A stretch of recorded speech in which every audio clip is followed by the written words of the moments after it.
So again, welcome everyone. My name is Jennifer Whalen, and I'm a senior loan counselor at PACE.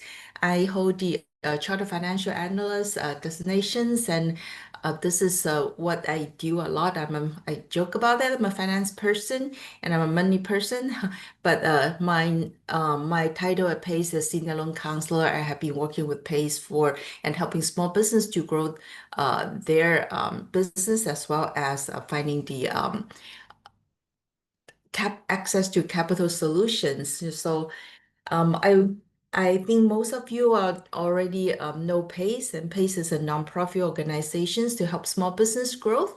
But PACE is also a CDFI, Community Development Financial Institutions, and I'll explain a bit further later on. And PACE is basically a lender. We do small business loans and we do SBA loans or some other IBAN guarantee loans. So this is in a nutshell who we are, and let's dive in today.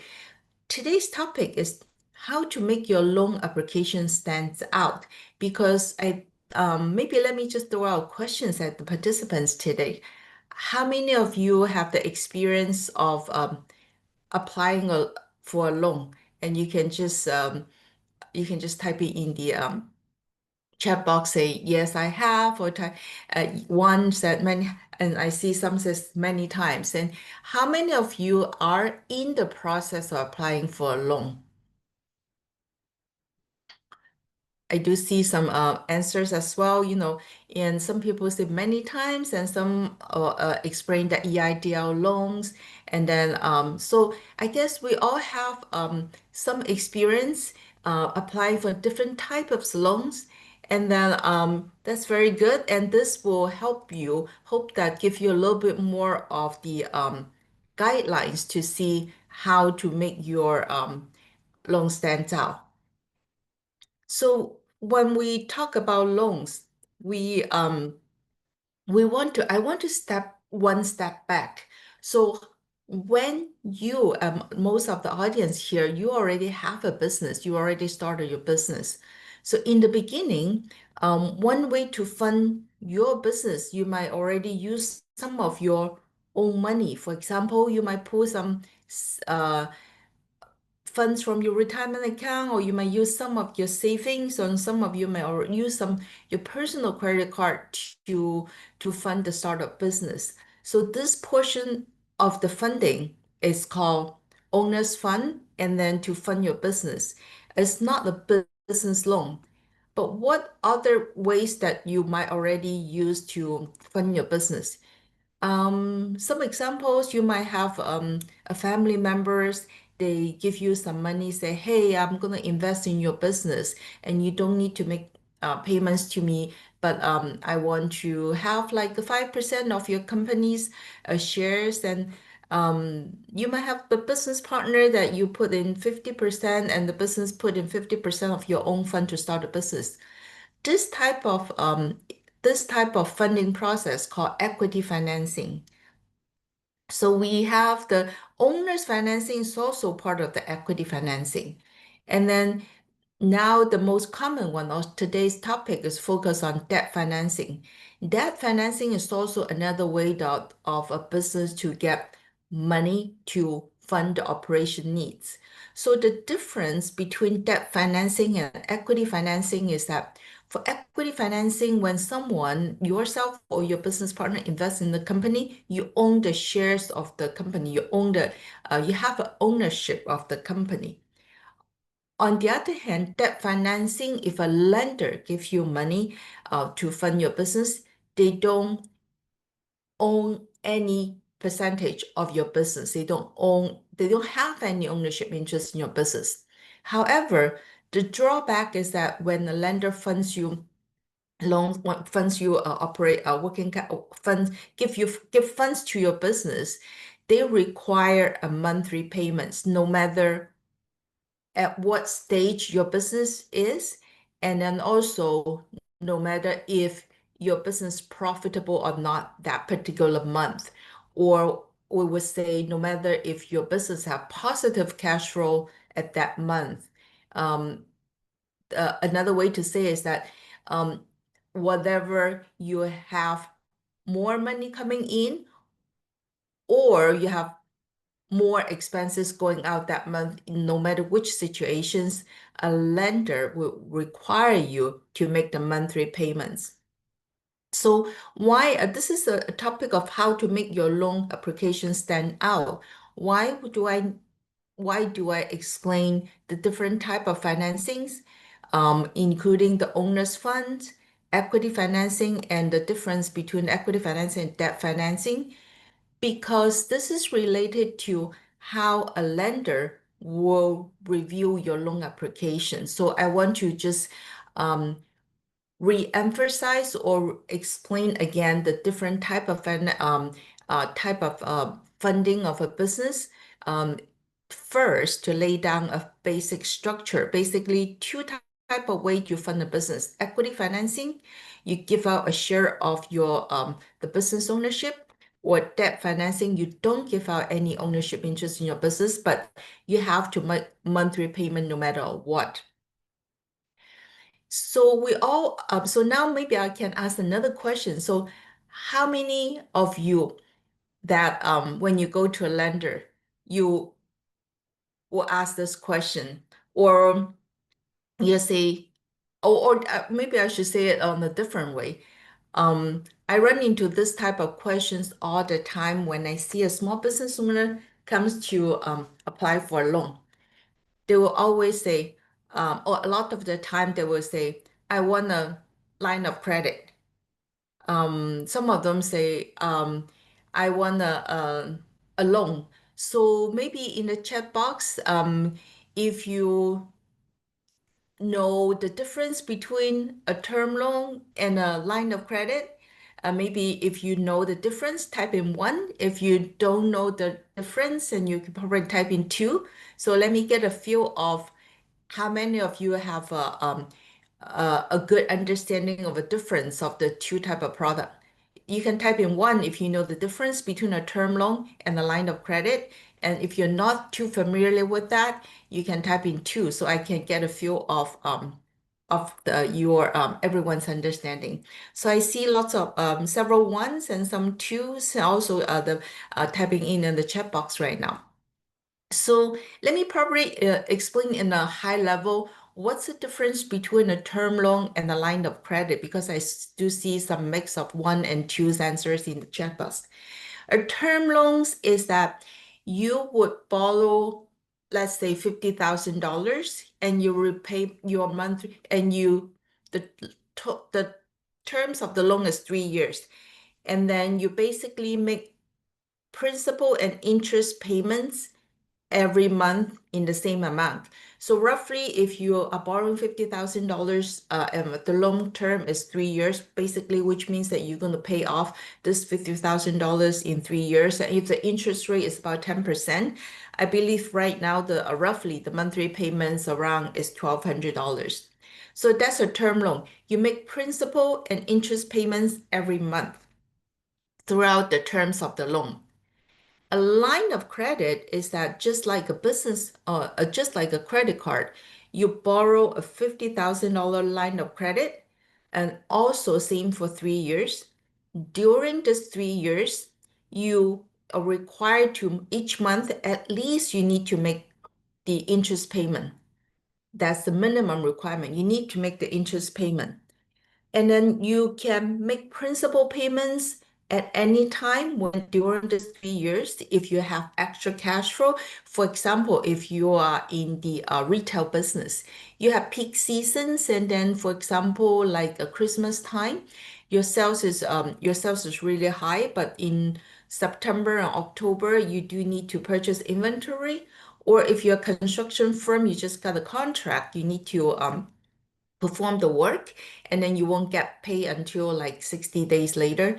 So during this time, then you may your cash flow might be tight during the construction process, or during Christmas, before the Christmas peak season. So you just make interest payment only during those times. And then once you have the progress payment, or once after the retail's peak season ends, you have a lot more cash in your bank, so you make the more principal payment. So maybe after Christmas, you pay down $20,000. And then so now you, instead of a $50,000 balance, you have a $30,000 balance with the bank. This is a line of credit.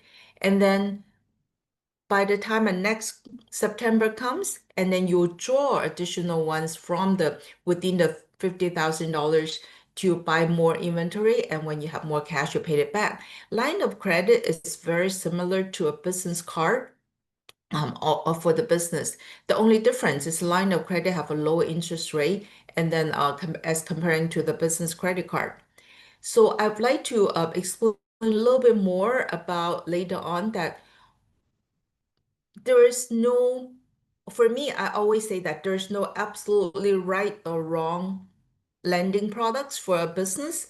There's only right or wrong products for your current business status. Because line of credit has its merit.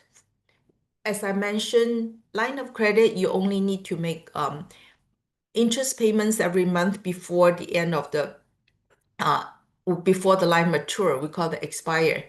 So it seems like you will have less monthly payment. You enjoy the more cash flow you can put back into the business.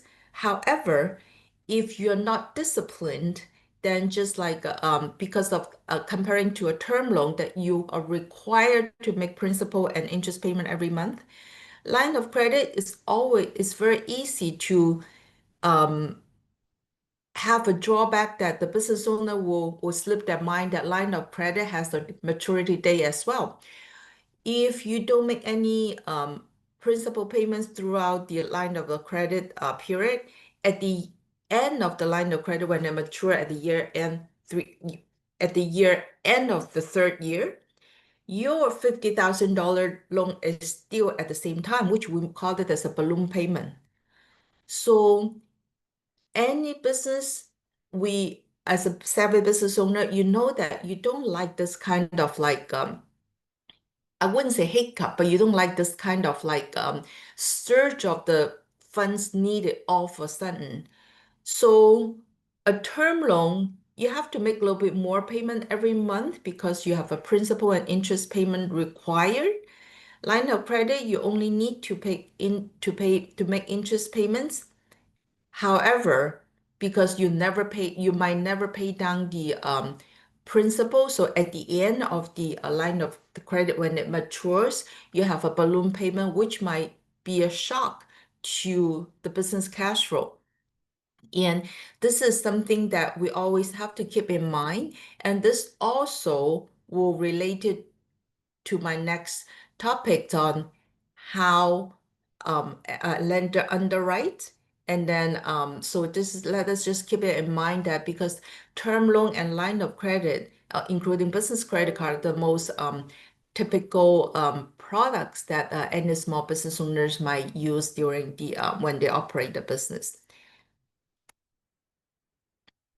So now we just touch base on what type of what type of um, capitals you might use to operate a business, and the high level of the type of loan products that any typical business might use. So let me go to another topics of what are the lenders out there? And it seems from the answers that I saw from my previous questions, a lot of the business owners here, attendees, you do have experience working with different type of lenders. So, but let me just explain this lending landscape out there, and this will also tie to the topic of today's discussions, how to make your loan application stands out. So I saw in the chat, so several of you have the experience of or have the loans for EIDL, Economic Injury Disaster Loan, and EIDL is directly funded by SBA. SBA usually do not issue loans directly, except So this is how I should update my chart here, and except not just during COVID, but also during some just like the recent fire. So SBA only issue economic injury loans. They don't issue working capital loans like what, or small business loans like what we usually heard on the market, or say SBA loans. Those are the one that a lot of the working capital loans, they are actually usually even SBA loan is done by a conventional bank. So the overall landscaping out there is that if you have worked with your primary bank and your conventional bank, if they're willing to give you a line of credit, or if they're willing to give you a business credit card, and if they're going to willing to lend monies to you, that's usually is the considered the best products you can have, and I highly recommend you accept that, you take it, because and when a conventional bank is willing to give you a term loan or line of credit, they consider you as a low risk customer. They like to keep you. They like to be part of your business journey to growth. So they will the any products offered by conventional bank that we call portfolio loans that they hold in-house have the lowest interest rate, have the lowest closing fees, and then they usually don't require you to pay something called guarantee fee, and then they usually can give you the highest loan amount. And when your loan is considered a little bit risky, and then but the bank or whoever you bank with, or your any conventional bank, they still like you. They still think that they want to take the chance to give you a loan, but they think you're a little bit risky. So what they do is that they will send the file to SBA, say, hey, I want to seek your guarantee. Basically, they will send your loan to ask SBA to guarantee these loans. So with that SBA, because their goal is to help small business, so they will become a guarantor of your loan, but of course they will charge a fee. They will charge a guarantee fee. You as a borrower, you will pay a guarantee fee to SBA. In return, then SBA will guarantee a portion of the loan amount. Let's say if you're applying for 100,000 loans with Chase, I'm just naming bank name and Chase, and then Chase will send your case to their SBA loan team because they think your case is a little bit too risky for their conventional portfolio loans. So then Chase's SBA team will send this case to SBA to go through the apply for the guarantee, and then they will SBA will agree and guarantee your loan and to 80% or 75%. And then in the event your case in default, hopefully it will never happen, then Chase can go to SBA and get the coverage of 75% or 80%, and then but pay still bear a certain percent of the loss. So by doing so, Chase in this particular scenario, and they're willing to do your case because they know that at least 75% of the loans will be guarantee, or which or quote unquote say will be paid off by SBA if unfortunately your case go to default. So that this will lower the risk for the bank itself. So this is the difference between if a loan that's done by a conventional bank, portfolio loans or SBA loan. But sometimes, even though that SBA is willing to guarantee a portion of the loan, but as I mentioned, they only guarantee certain percent of it. So a traditional lender still think your loan is a little bit too risky, and then they will they won't do your loan. So under these situations, there's you can go to a CDFI. There's other multiple CDFIs, many CDFIs out there. PACE is one of them. And CDFIs are all mission-driven lenders. We call community development financial institutions.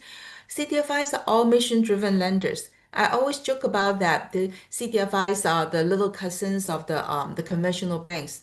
Typically we don't have deposit, we don't have business credit card, and typically we do a little bit smaller loan amount, and then a little bit, and then the terms a little bit shorter.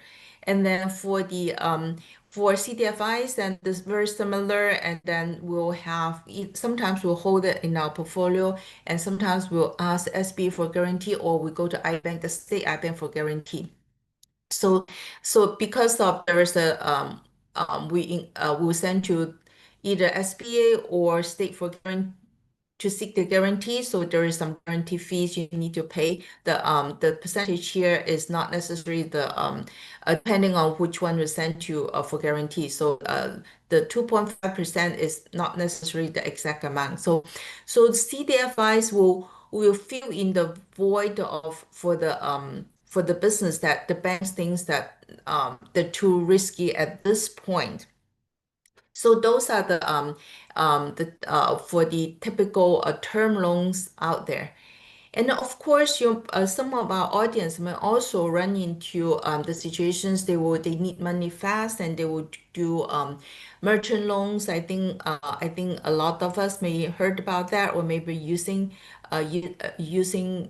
merchant loans, and you can type in one if you're using merchant loans so I can get a feel of it.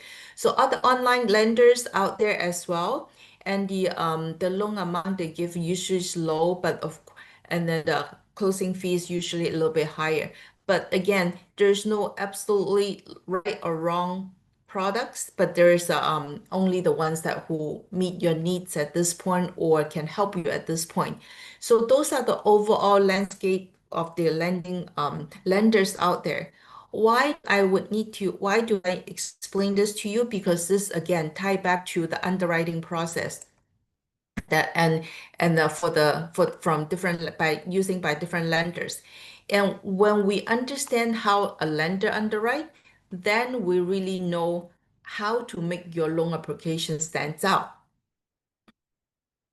So lenders like what I just show you here, and conventional banks and CDFIs, and basically we all use the same framework of we call it 6C of credits, or we call it a 5C or 6Cs of underwriting models. So this because they all start with the C. The first one is and cash flow. Second is collateral. Third is capital injections. Four, if it's credit score. Five is character. And typically, lenders all assign a score for all the first five C's. Number six, communication is hard to give you to score it to quantify it, but this is also very important. I'll explain a little bit further. So as we mentioned in the beginning, a lender, they want a monthly payment no matter you have a positive cash flow or not that month. So that's why most of the lenders, they are cash flow lenders. Basically, cash flow is the most critical items any lender want to look at. They want to see if your business have any cash left after you make the payments for your other regular working capital, such as labor, material, and things like that, because they want to see after you make all the payments, you pay all the expenses, do you have any money left every month to make the monthly payment of the loan payment? Especially for term loans, what we discuss is that principal and interest. Do you have the any cash flow left to make principal and interest payments for the loan? So that's why all lenders, almost most of the business loans lenders, they are cash flow driven. They want to look at your cash flow. Then you may ask, is this cash flow in the past or cash flow in the future? That's a very good question. Lenders, as we look at this chart, most of the banks, they will look at your historical performance. They want to see based off your historical cash flows, do you have the capabilities to make the payments for the new loans? And then, but CDFIs and or SBAs, we can take into the considerations of your projected cash flow. So please keep that in mind that any lender again, we're still cash flow driven lenders. We want to look at the capabilities of the business to make repayments, including past capabilities and future capabilities. So again, cash flow is the most critical items. That's why we put it on the first item. And collateral is just another items that lenders will look at. This is to help a lender to feel a little bit of more comfortable in the event of the business does not perform as you expect or does not perform as well as the past. In the event of unfortunate situations, if a business loan is in default, what can the lender do? Does the lender have any assets they can sell to recoup any unpaid principals?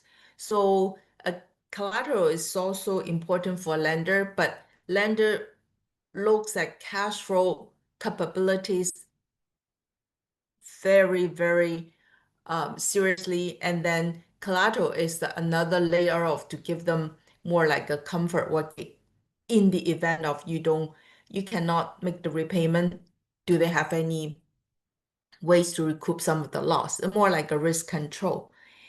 And the third item is capital injection, which means that how much money have a business owner injected into the business to help the business grow. And then how much money, how much profit does the business have, and then the owner left the profit in the business to help the business grow. And this basically, lender wants to see business owner have a skin in the game. If you if the business is profitable, the net income is profitable, how let's say 100,000 every year in the last 2 years. However, the owner distribute $80,000 and only left $20,000 in the business. They this is not, I'm not thinking about the owner's salary, it's the profit here. If the business owner took all the profits out from the business and then they go to a lender, say, hey, can I borrow some money to help to fund my business growth? And the lender will look at this as a business owner not committed to the business. So the lender wants to see how the borrower have a skin in the game. So the third item is the capital injections. The fourth item is credit score. Most of our audience are small business owners. So at this stage, your personal credit score is the scores that most of the lenders will focus on, because any small business loaners, they're required to personally guarantee a loan. To personally guarantee a business loan. So you may ask, hey, Jennifer, I set up this business, just want to separate my liabilities and my from the business and personal liability. Why the lender want to look at my credit score? Because any business loans, the lender require the owner, the business owner, to personal guaranteeing the loan. Basically, when you personal guarantee the loan, the business liabilities is also becomes your personal liability. You cannot just fold the business and walk away and then walk away from the business loan. Even though you fold the business, you're still personal, right, reliable for any business. So that's why a personal credit score is very important at when you operate a small business. This demonstrates your capability or your attitude or how disciplined you are manage your own financing, because this will translate into how disciplined or uh, how efficiently you manage any potential business credit. So that's why a personal credit score is what any lenders also look at.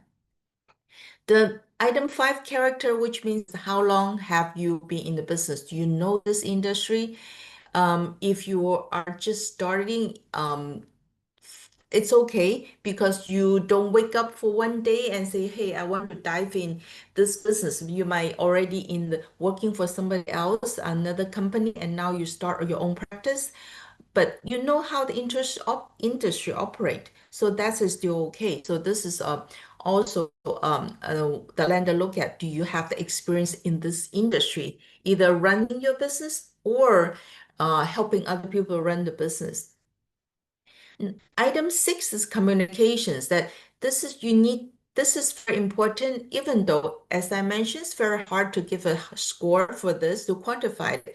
But working with any loan counselors or any bankers to communicate with them what you need, will really help you go a long way.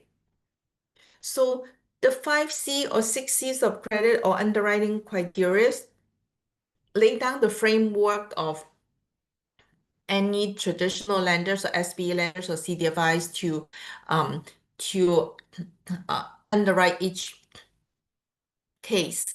And online lender has a little bit different way to do it. So because we're focused on basically CDFIs today and then also conventional loans. So we know how the framework, how they underwrite. So now we dive into, so what are the documents and then for you need to prepare to submit a loan applications.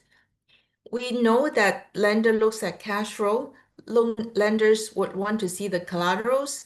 So, and then also the credit scores. So this tie back to the documents you would, the lenders will look at. So basically, we mentioned under number 5 character is the descriptions of the business, the owners, the key management bios, and capability statements. This is the items that any loan applications, a package will require. This is to answer or present your strength on item number 5, we just discussed. And of course, cash flow is the key item here. So how is the lender evaluate a business cash flow? What do they look at? They look at tax returns for the last several years. And also another very important item is that now we are in June.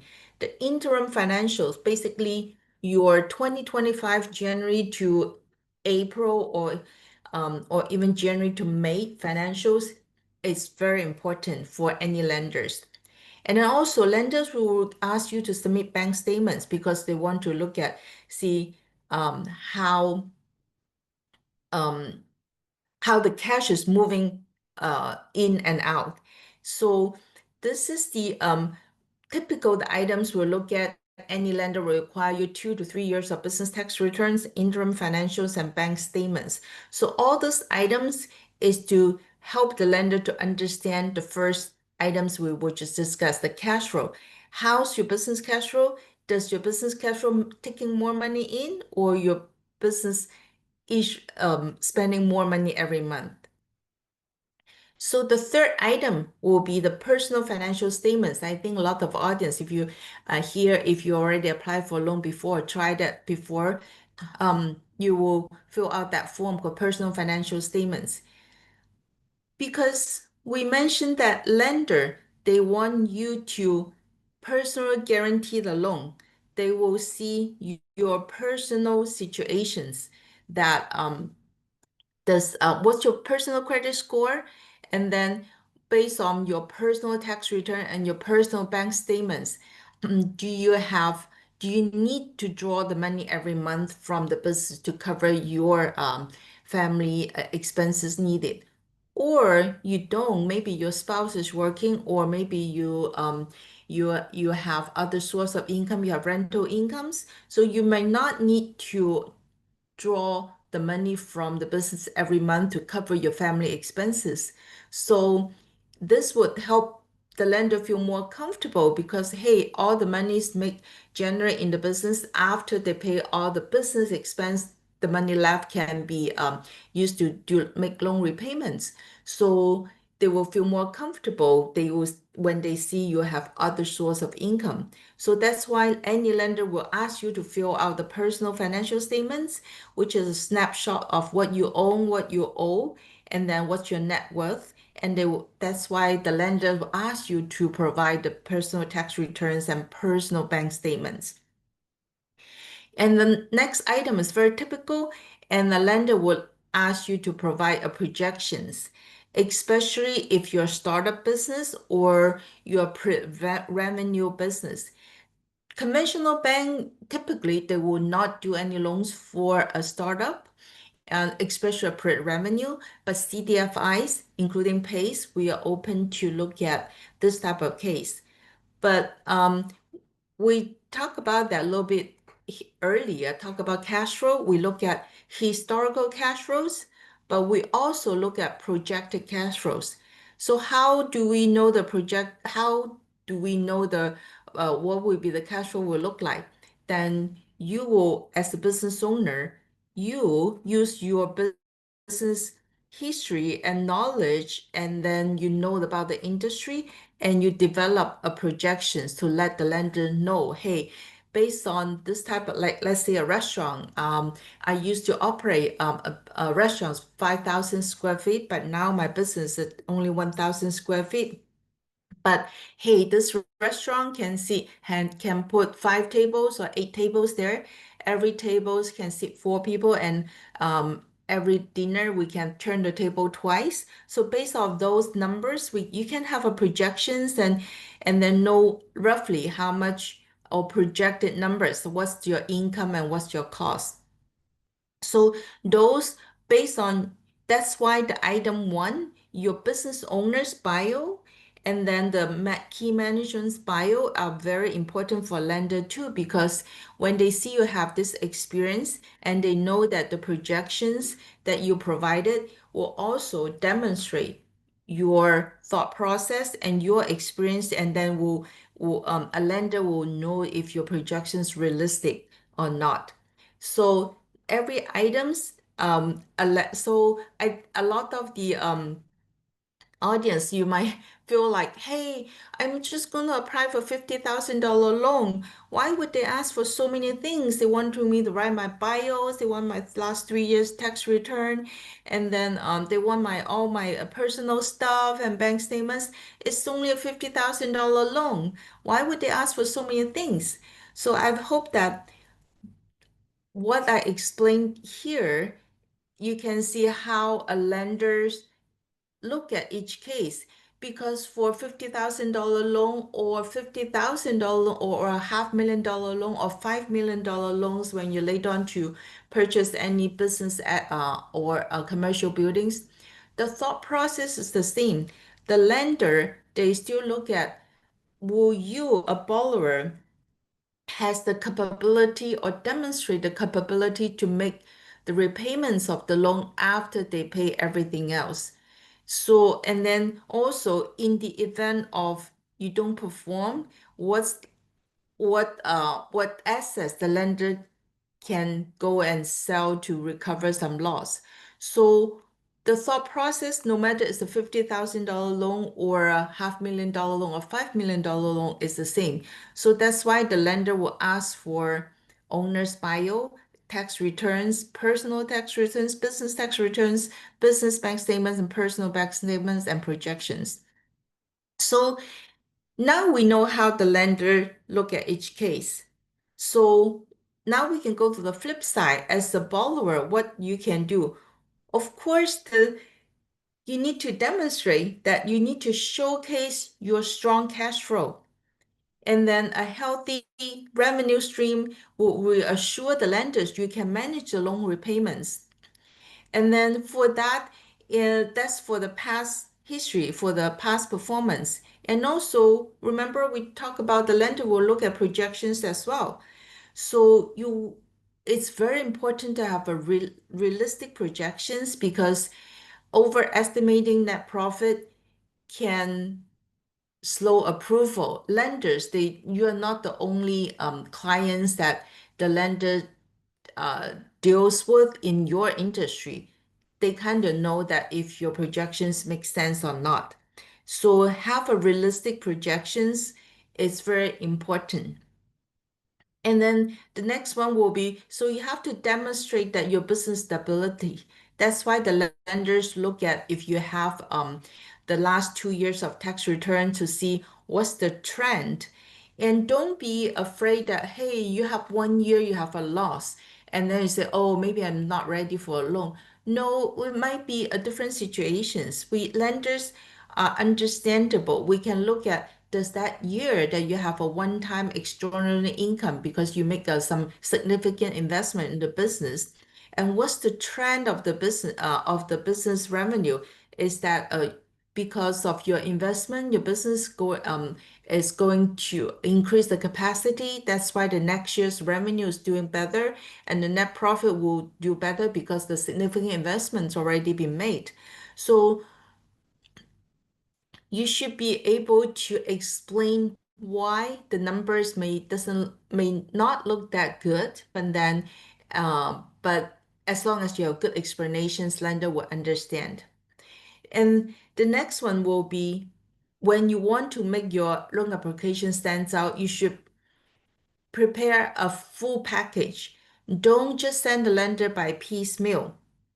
You should organize everything, and usually a lender will send you a required document checklist, and the first most likely the will be the items I mentioned: business tax returns, personal tax returns, um, bank statements, personal bank statements, and those items. So, but basically, you should excuse me, you should prepare everything in a folder and send to a lender at one time.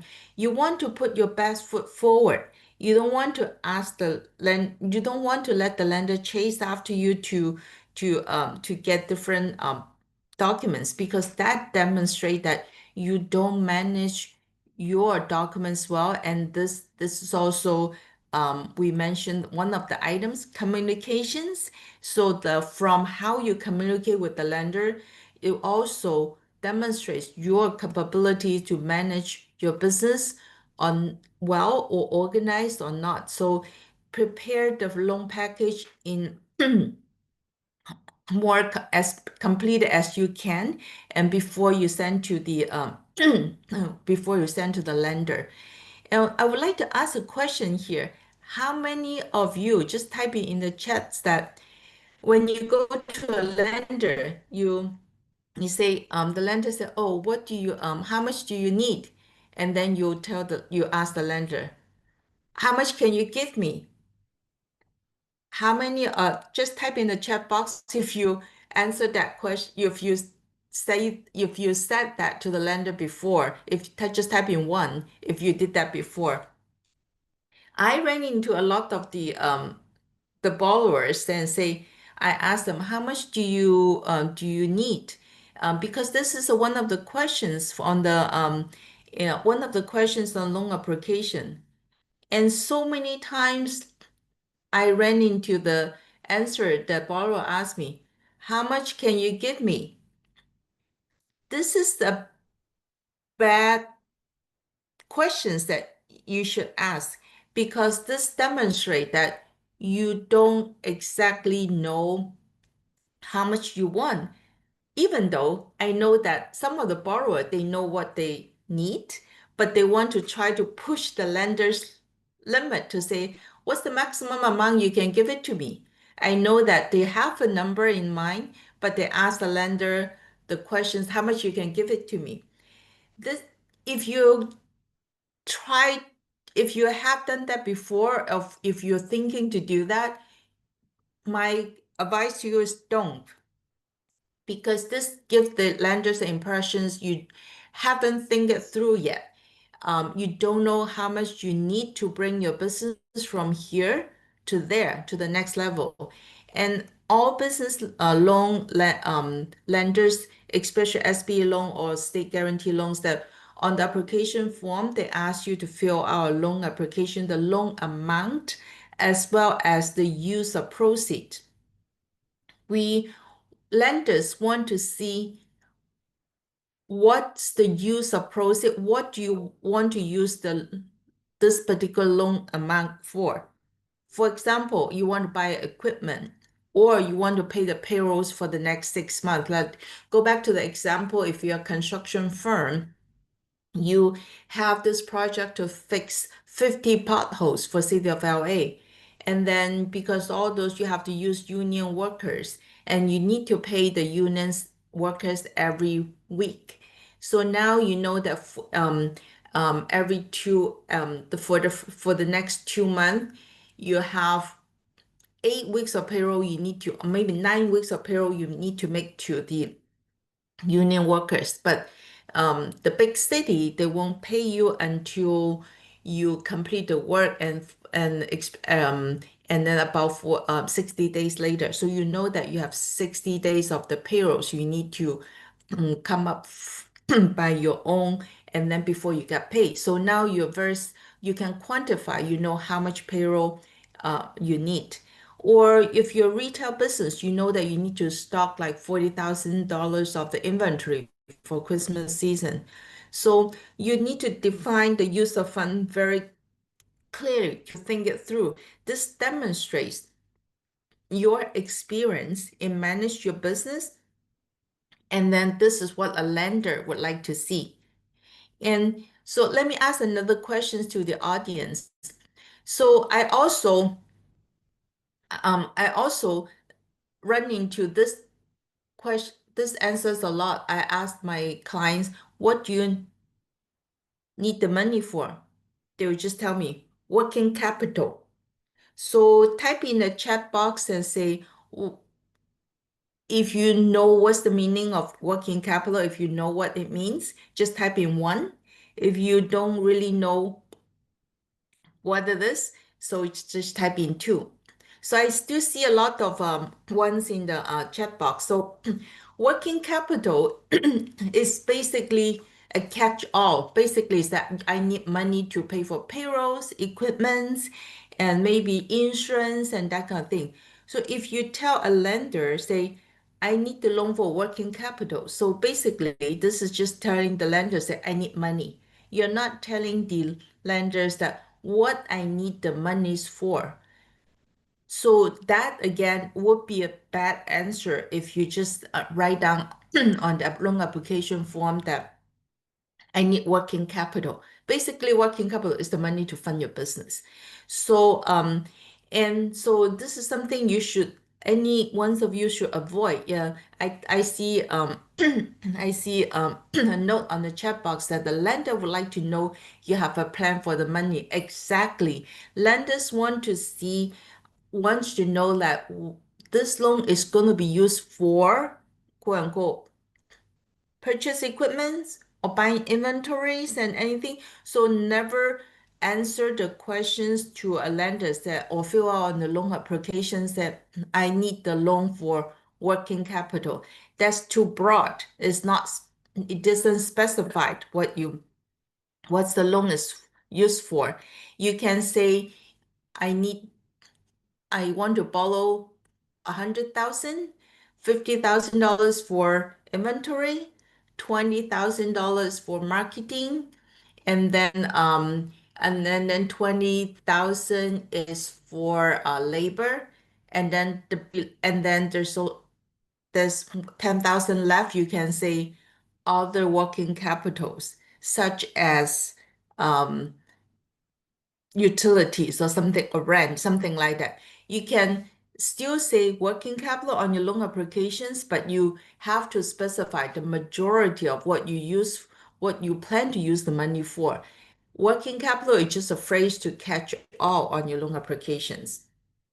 So to summarize again, to make your loan application stand out, first of all, as a business owner, you are responsible to make the loan repayment not only from the business income, but from your personal income as well. If your business not cannot perform as it predicted or it projected. So this is not just for the lender to show that you have a healthy revenue stream. This is your homework you should understand that your business at this point, is it a good idea to take on additional loan? Would this additional loan will actually benefit your business? Do I have enough money to make the loan repayments when I take on this loan? If I buy more inventory, or I already have this contract awarded.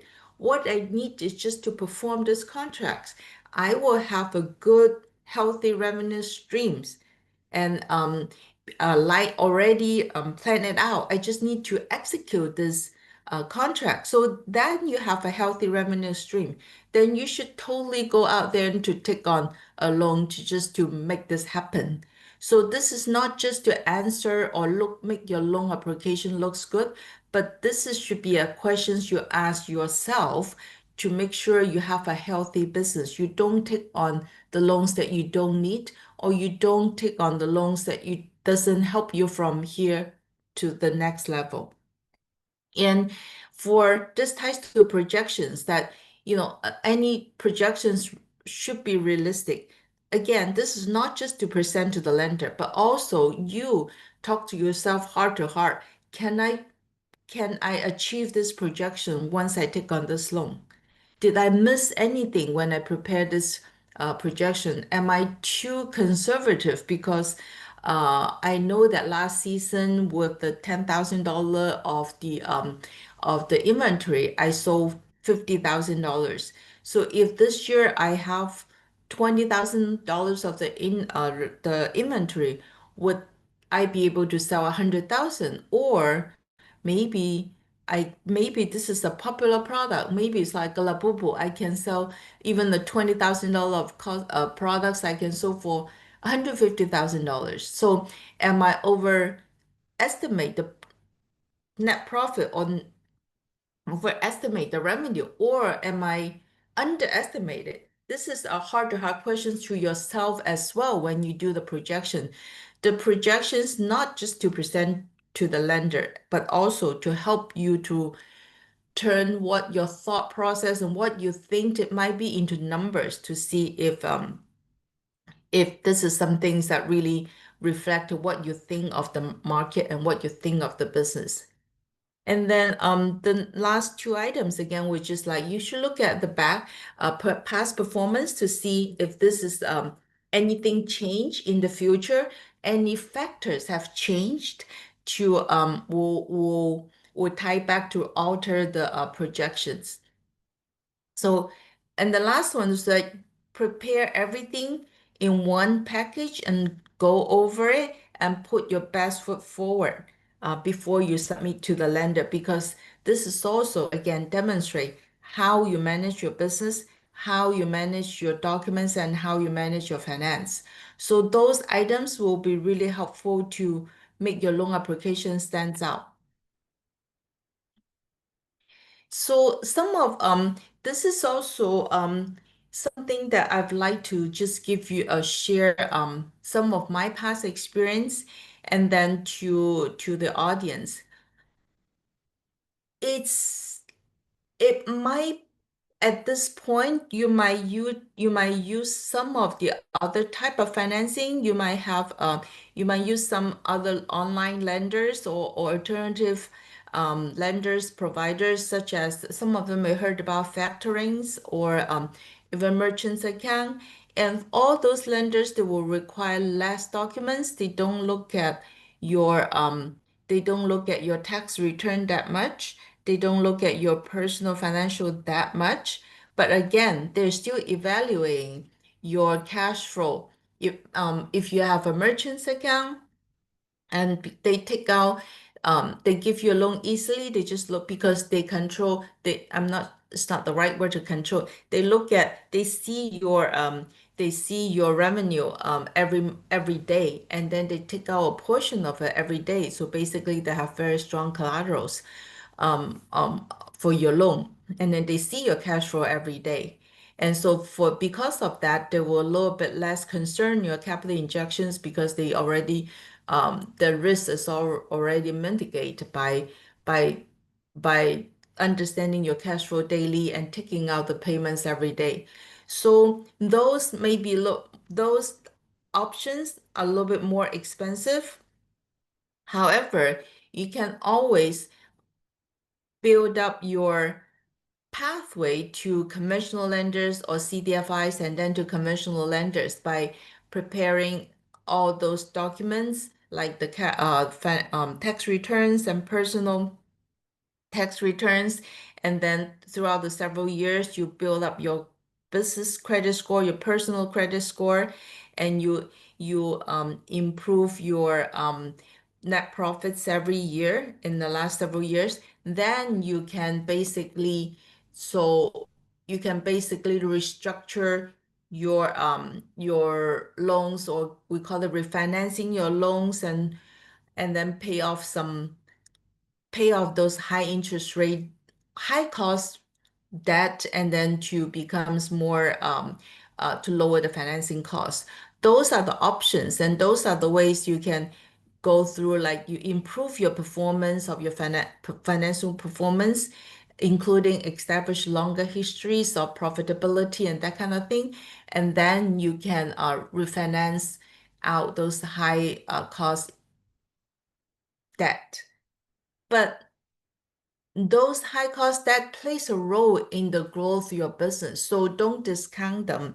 And then it's always good to have a smaller slice of bigger pie. The pie, if you don't use those, for example, just go back to uh, um, the example of a construction firm that they have a contract awarded, they need to fill out, they need to fill 200 potholes for a big city.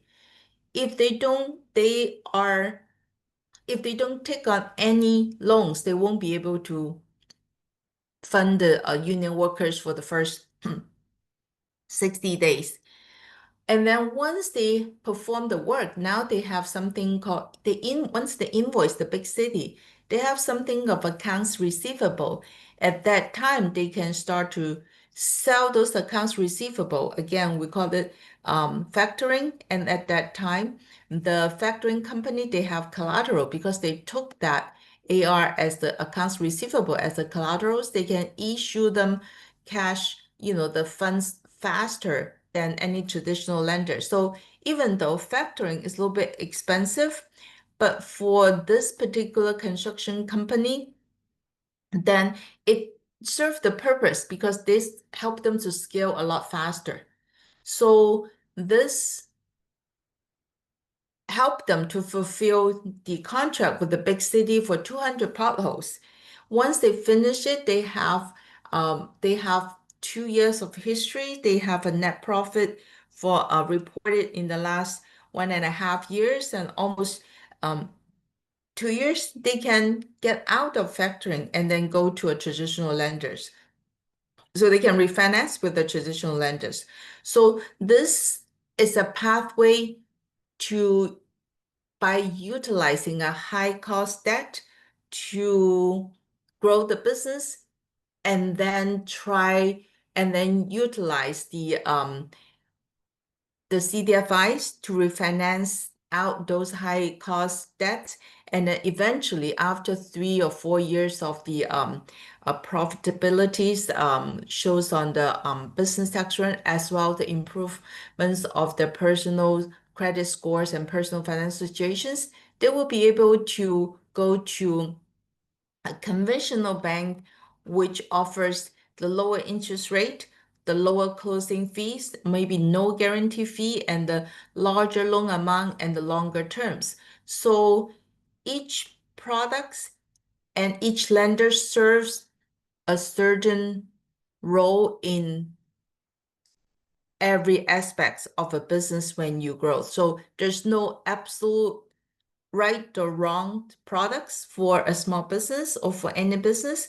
There's only good or less preferable products at this stage to fund your business. But this leads to my last actually comments, that there's many nonprofits out there. And then PACE is one of them. And lots of the nonprofits, just like PACE, we provide um, trainings, we give one-on-one consultings, and we give you support to help you at this journey to grow your business. You are good at doing what you do to either find this amazing product or maybe the next Labubu or design the next Labubu to sell in the market or or or you are really good at fixing potholes, which we desperate need in the big city. And then, but maybe the financing portion is a um, less focus of your time and energy, but you can always find some nonprofits to help you to work with you. And for example, the projections, right? You may have the numbers in your mind, but you don't know, you don't have the time or the good ways to put it down. You maybe just draw on a piece of paper, but there's nonprofits out there, including PACE and to help you to prepare to guide you to prepare the projections and then to help you to review the projections, make the numbers make sense, and we will give you ideas that, hey, did you forget this? Did you overestimate that? And make your projections more refined, and then to so you can really estimate the risk as well as the reward more realistically for your business and or for this project. So utilize lots of the nonprofits out there to help you to grow your business. And then because this is your tax dollar in action, we are here to help and not only give you ideas or our advice and what's the drawbacks and what was the some of the I mentioned the silly questions my clients ask, but talk to your counselor and talk to the business counselor because again, we mentioned lenders look at 6 C's. The item 6, communications, it's important. A lender rather see you ask them questions. So any loan counselor or loan officers prefer to see you ask them good questions instead of you just tell them, hey, I need working capitals. And then try to show them, hey, I have some knowledge. I know I throw out some terminologies that the loan counselor don't do that. Explain to them, say, hey, I think I need this, I need that, but I'm not too sure how to describe this, but this is what I'm thinking. Communicate with the loan counselors, loan officers. They are there to help. They will not send your when you communicate with them, they will not send the package to the underwriter, right away. They always review, even any loan officers and counselors, they review your package on a high level together with you first. And then that's the time to ask questions and to say, hey, can I say this? Can I say that? And then once you and review the whole package, then you submit the whole comprehensive package to the underwriter. And this will help you put the best foot forward and then eliminate a lot of the unnecessary questions from the underwriter if you submit it to them without a thorough consideration first.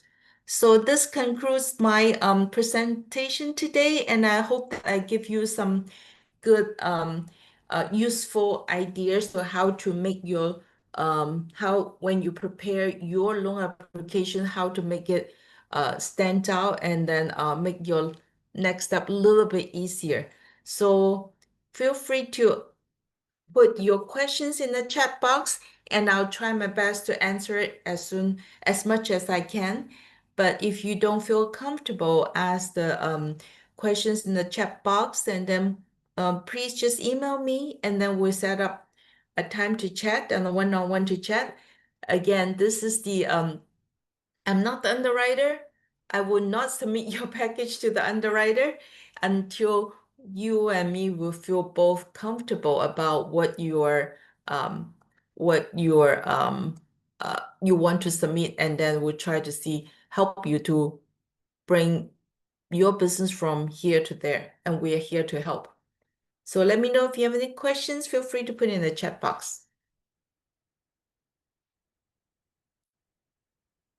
It seems the chat box is pretty quiet.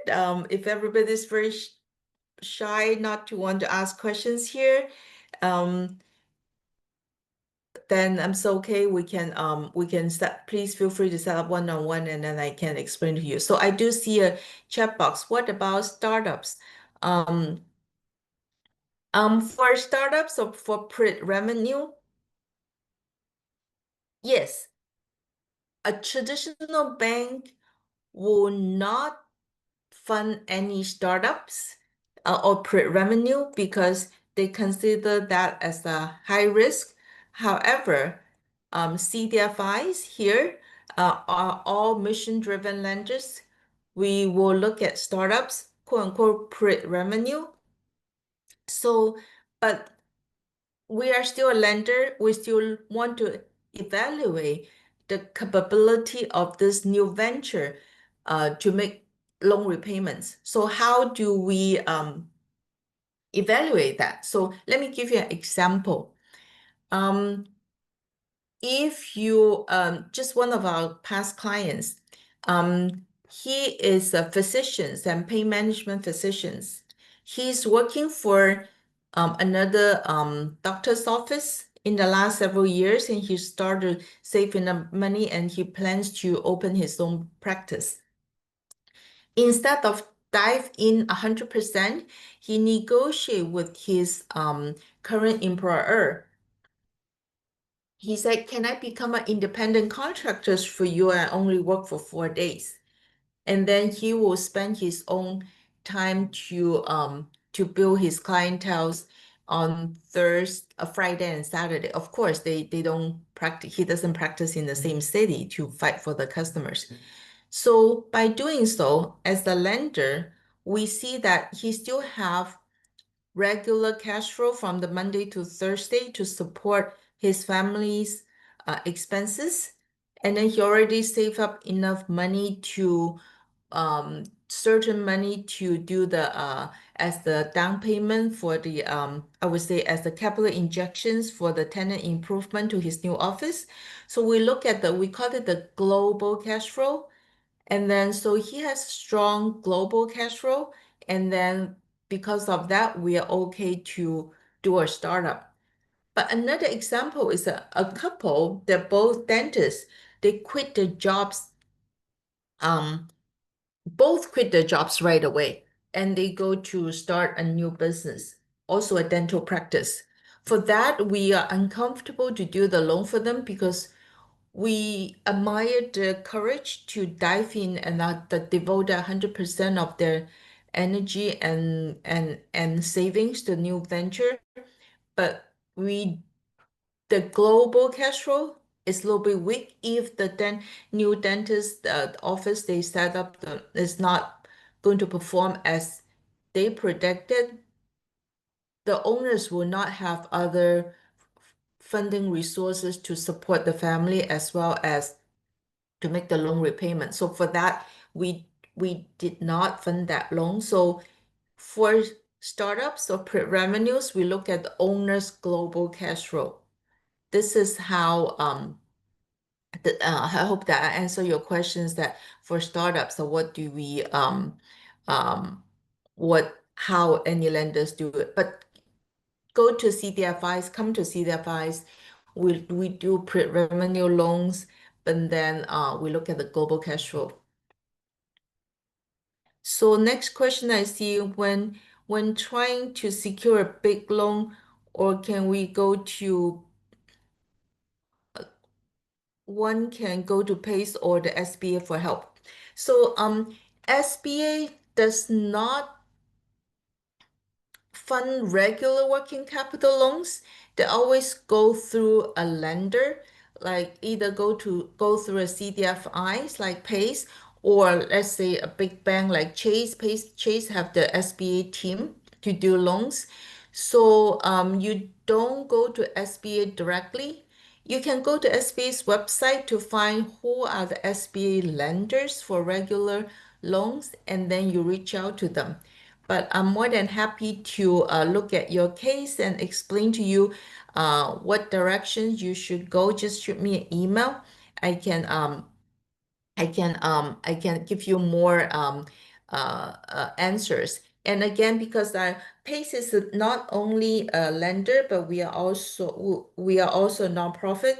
So me as a senior loan counselor at PACE, I'm equally happy to be able to find a funding source, either utilizing PACE's loan or give you 2 cents of my opinions, what I know, which lender may be the best option for you. And I can just give you those advice because I'm not on commission base. We are nonprofits. We are equally happy to fund you this loan or find the lending partners for you. And I see another questions that are there loans that combine SBA guarantee for big bank and the percentage of CFI and the SBE? Um, there's a lot of terminologies here. So again, SBA typically does not fund any business loans. They you would go to a lender, either a bank or a CDFI or whoever does SBA loans, and then you go through the underwriting process because the SBA will guarantee a portion of the loan that particular lender will issue. Let's say you borrow 100,000 and then SBA will guarantee, I think it's 75% right now, the guarantee is 750,000, sorry, 75,000 of the loan. And then if unfortunately the loan's in default, then the lender can go to SBA to get the recovery of 75,000, but then the bank still lose 25, or the lender still lose 25,000. So SBA only do EIDL loan, economic injury loans, and then if you have any regular working capital loans, you should go to any lenders you feel comfortable, and then say, hey, I have this loan need. How can you help me? And then the lender will look at either go through SBA or maybe go to the iBank guarantee to see which one has the best rate for you and also lowest fee, or most importantly, either SBA or iBank, they can guarantee the loan, they will agree to do that. So see, again, I would suggest you talk to any lenders you feel comfortable with. They will point you to the right directions. But SBA website will give you the lenders who do SBA loans, but there might be other products other than SBA loans can help small business. I hope that answers your question. If your loan amount is relatively small, let's say less than $350,000, especially if your loan looking is more like less than $50,000, probably CDFI is a little bit better because again, CDFI is more like a little cousin for a big bank, and then we handle the loans that even the typical the traditional conventional banks SBA loan team thinks a little bit too risky. And because again, they still underwrite each case based off of the risk, um, the credit, um, the credit criteria. So in general, CDFI is a little bit easier than conventional bank, even though they are also SBA guarantee loans. So I hope that answers your question. So let me see if I miss any do I miss any questions in the chat box? So should I answer questions about startups and also SBA loan and bigger loans or smaller loans, whether SBA or PACE? I would always suggest you go to your primary checking accounts lender first, and then if they might only offer you a very small business credit card, and just take it because you want to build a relationship with your primary bank. And then again, comes back to here, you might utilize other type of financing with a higher cost right now to fund your business at this stage, but eventually you want to move back to use the loans from the conventional bank or whoever you bank with because they have the lowest interest rate, lowest closing costs, and then they will give you the longest term a high loan amount. So usually the path is that going from CDFIs to banks. In the past several years, I worked with lots of my clients. I'm very happy, quote unquote, joke about that, say, hey, you graduate from PACE now, you graduate from CDFIs now. I'm more than happy to send you to our banking partners and then so they can enjoy the full service, not just the loan, but also other type of services. So I'm more than happy to help you to be part of your journey to grow your business to the next level. Again, PACE is not just a lender, but we also a nonprofit. We want to be part of your the journey to growth to the next level. And then this is some of the in a nutshell that what services PACE provide not only for just trainings, but we do one-on-one counselings, and we also connect you with other contract supporting to identify contract opportunities and then that type of things to and then lending is just part of the tools to help you to grow. And we hope that this is all connect to each other to bring your business to the next level. Yeah. And again, thanks for taking the time to to join this webinar. I know that your time is valuable. There's so many other things you can do, but you come to spend this time with me, and I really appreciate that. And then so thank you for attending this webinar, and I show my this is my contact info, and just feel free to email me and set up a time to chat, and then we can I hope my experience can help you. So if there's no further questions, then I'm going to conclude just to end this presentations. And then if you want the presentation, more than happy to email it to you. Just send an email to me, and then we can send the presentation to you. So have a good rest of your day, and then do what you are good at, grow your business, perform well, and then let us to be your free resources to be your partner. Bye, everyone.